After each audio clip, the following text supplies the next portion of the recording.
বন্ধুসকল, আমাৰ পৃথিৱীত এনেকুৱা কিছুমান মাছ আছে যাৰ নাম শুনিলে মানুহ ভয়ত কঁপি উঠে, যিবোৰ নেকি আপোনাক মোক একে গাহতে গিলি খাব পাৰে। আকৌ কিছুমান আকাৰত ইমান সৰু, যিবোৰ নেকি আপোনাৰ কাণ, গুপ্তাংগ, নাক আদিৰে প্ৰৱেশ কৰি আপোনাৰ মৃত্যু ঘটাব পাৰে।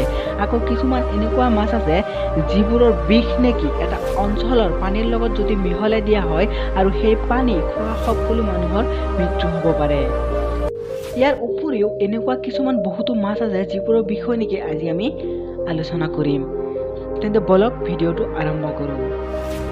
স্বাগতম জনাইছোঁ SMS ফেক্টৰ অন্য ভিডিঅ'লৈ। ষ্টন ফিছ পৃথিৱীৰ বিষাক্ত প্ৰাণীবোৰৰ মাজত এটা প্ৰাণী হৈছে ষ্টন ফিছ।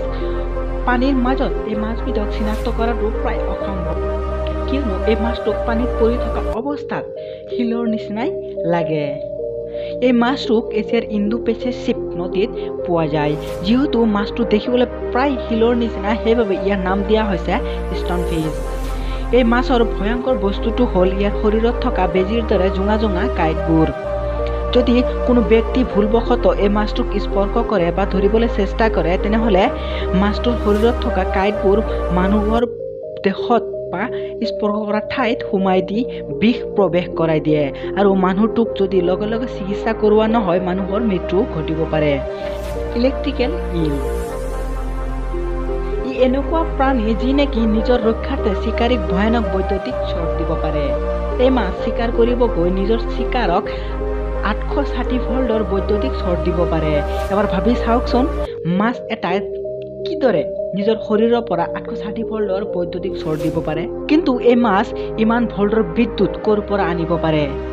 এই মাছৰ 3টা গুৰুত্বপূৰ্ণ অৰ্গান থাকে, যিবোৰ নেকি ইলেক্ট্ৰচাইটৰ দ্বাৰা তৈয়াৰ। সেয়ে এই মাছক যেতিয়া নিজৰ চিকাৰ দেখে, তেতিয়া এই অৰ্গানবোৰে অটোমেটিকলি সংকেত দিয়ে, যাৰ বাবে ছডিয়ামবোৰ অতি দ্ৰুত চলাচল কৰিবলৈ আৰম্ভ কৰে আৰু চিকাৰ বা চিকাৰীৰ লগত স্পৰ্শ হোৱাৰ লগে লগে ইলেক্ট্ৰিকেল ইল আৰু চিকাৰৰ মাজত পাৰ্থক্য হৈ ইলেক্ট্ৰিকেল শ্বৰ্টৰ সৃষ্টি হয়।